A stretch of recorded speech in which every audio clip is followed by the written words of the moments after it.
미국이 장거리 공대지 미사일 제즘의 개량형을 한국 등 양내 동맹국에 배치한다면 남중국해 군사 충돌 시 중국 본토 타격이 가능할 것이라는 미 의회 예산국이 보고서가 나왔다. 이 보고서는 한국과 일본이 미 해군의 함대국 미사일인 스탠더드 미사일 -6을 발사할 수 있는 지상 부대 사용을 허용할 경우 미군에 도움이 될 것이라고 밝혔다. 미국의 소리방송은 미 의회 예산국이 최근 발트해 지역과 남중국해 유사시 미군의 도전 과제를 완화할 수 있는 지상 기반 장거리 미사일 배치 옵션이라는 제목의 보고서에서 이같이 밝혔다고 28일 보도했다. 보고서는 미국이 배치를 검토해야 할 미사일로 지상 기반 장거리 공대지 미사일 제즘의 개량형과 지상 기반 장거리 대한 미사일, 지상 기반 스탠더드 미사일 -6 등 세 가지다. 제즘 개량형을 미 육군이 지상에서 발사할 수 있다면 해군과 공군의 지원 없이도 고성능의 지상 기반 목표물을 장거리에서 타격할 수 있다. 영내 미국 동맹국들이 미국의 제즘 개량형 배치를 허용한다면 남중국해 유사시 중국 본토의 목표물에 대한 미국의 타격이 가능해진다는 게 미국 의회 예산국의 주장이다.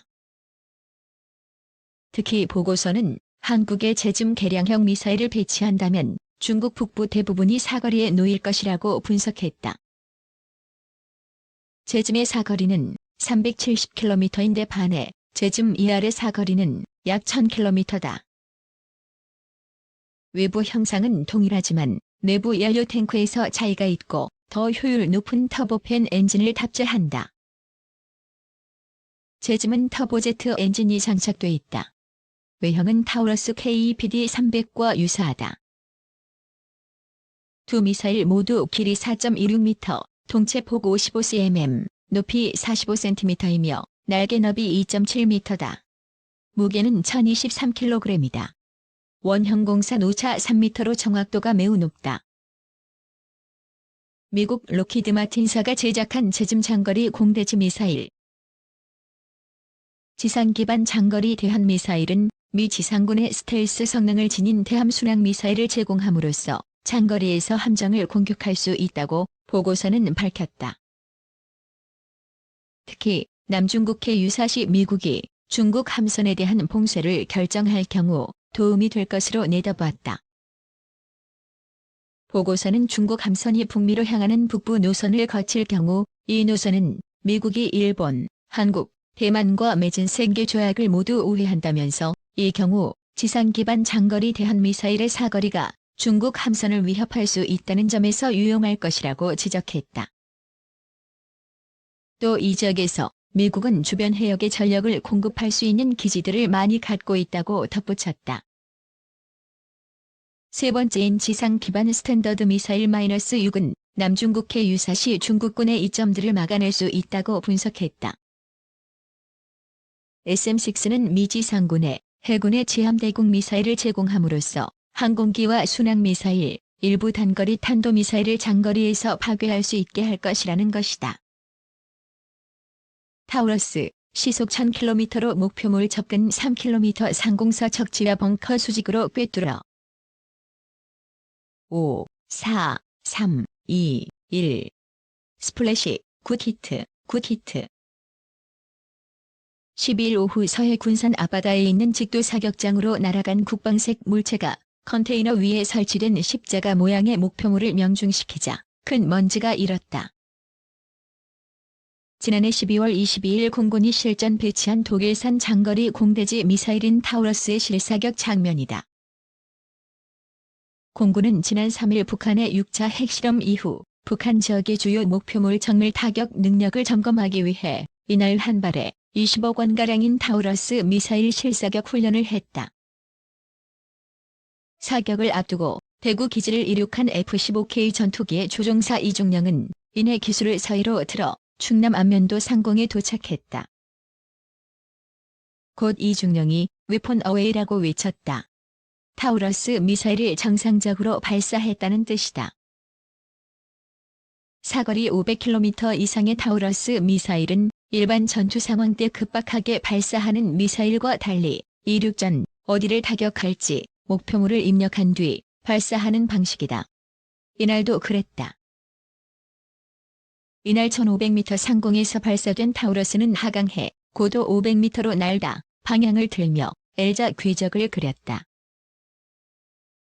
이어 자체 항법 선회 비행으로 400km를 날면서 목표물이 설치된 직도 상공에 도달했다.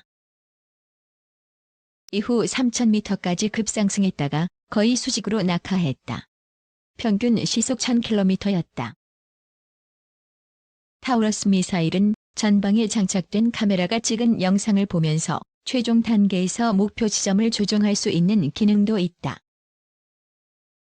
500km 떨어진 지점에 창문을 때릴지 출입문을 때릴지 결정해야 할 정도의 정밀 타격도 그래서 가능하다. 군 관계자는 실전에선 북한의 핵시설이나 미사일 기지, 움직이는 이동식 발사대를 실시간으로 보면서 공격이 가능하다며 실사격 훈련도 북한에 대한 한국군의 공격 능력 과시 차원에서 진행했다고 말했다. 군 당국은 북한의 핵과 미사일 위협이 고조되자 타우러스와 유사한 기능의 미국산 제즘 미사일 도입을 시도했다. 그러나 미국 측에서 기술 유출 등을 이유로 수출을 거부하자 지난해 독일과 스페인이 공동 개발한 타우러스를 들여왔다. 신종우 한국국방안보포럼 사무국장은 최근 핵은 워낙 파괴력이 크기 때문에 발사 전에 타격을 하는 게 가장 효율적이라며 타우러스는 북한군의 공격 징후가 명확할 때 선제 타격하는 개념인 킬체인의 핵심 역할을 하게 될 것이라고 말했다. 독일의 악마 메피스토라는 별칭의 특수폭탄을 장착해 3m 두께의 철근 콘크리트를 관통한 뒤 폭발하는 능력을 갖춰 벙커 등 지하시설이 많은 북한 지역을 공격하는 데 안성맞춤이라는 평가다. 타우러스는 특히 스텔스 기술이 적용돼 북한의 레이더망이 탐지되지 않고 비행할 수도 있다. 높은 고도로 나는 탄도미사일과 달리 지상 30에서 40m의 높이를 시속 900km 안팎의 속도로 지형에 따라 자유자재로 비행해 목표물로 다가갈 수도 있기 때문이다. 미사일방 미국 소속 해상 기반 탄도미사일 감시 플랫폼 하와이 주랑 미 교통부 가소유하고 국방부 미사일 방어국 이 운용하는 두 척의 탄도미사일 감시용 선박인 해상 기반 이동 센서 플랫폼 중 한 척인 일이 2020년 3월 27일 5시 30분 하와이 호놀룰루항을 출항하여 관심을 끈다.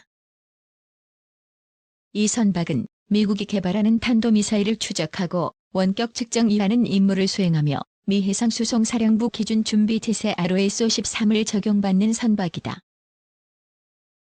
그동안 미국이 등에서 시험 발사한 모든 탄도미사일에 대해 해상 및 공중의 요격 체계를 동원하여 요격하는 테스트를 수행했고 특히 THADD의 개발에 깊숙이 참여했다. 원래는 제3해상사전 비치물자 선단사 소속의 함이었으나 2009년 4월 1일 현지의 한 명으로 변경되면서 해상수송사령부 예비전력이자 국가방어예비함대로 편입되어 있고 C6 에스마 60B 타입의 크레인 선박으로 등록되어 있다. 1964년가 건조했으며 모항은 오레건주 포틀랜드 항이다. IMO 등록번호는 650만 7921이고 호출보호는 WQVZ를 사용한다. 길이 202.90m 한폭 22.86m에 흘수는 9.60m이다. 만재 배수량은 27,900톤이다. 승선 인원은 임무에 따라 다르나 조함을 위한 승조원 이외에 통상적으로 27명이 승선한다. 승조원은 100% 군무원이다. 현재 이 선박의 일반 관리는 사가 수행한다. 함에 탑재된 추적 감시 장비는 이 탑재되어 있다. 길이 24피짜리 TTS-27 안테나를 이용하여 모든 데이터를 실시간으로 송수신한다. 선박의 실시간 위치를 추적하는 자료에 따르면 퍼시픽 트래커는 2020년 4월 3일 모항인 오레건주 포틀랜드 구항에 입항할 예정이다. 퍼시픽 트래커가 하와이에 배치된 이유는 지난 2020년 3월 19일 22시 30분 하와이 카와이에 있는 태평양 미사일 사격 훈련 지원소에서 실시된 미국군과 미 해군용 합동 공용 초음속 활공체의 시제품에 대한 발사 시험 때문인 것으로 판단된다. 10. 미 육군과 미 해군의 합동 프로그램인 CHGB는 지구 어느 곳이든지 1시간 이내로 타격할 수 있는 능력을 갖는 재래식 탄도와 유도 시스템을 탑재하기 위한 공용의 활공체를 개발하는 것이다. 비행 속도는 음속의 5배 이상이며 다양한 고도에서 고도의 기동성을 갖는다. 주로 고부가 가치의 표적을 공격하기 위한 무기체계이다. 이에 따르면 CHGB는 개조된 폴라리스 A3 추진 로켓이 탑재되어 발사되었다.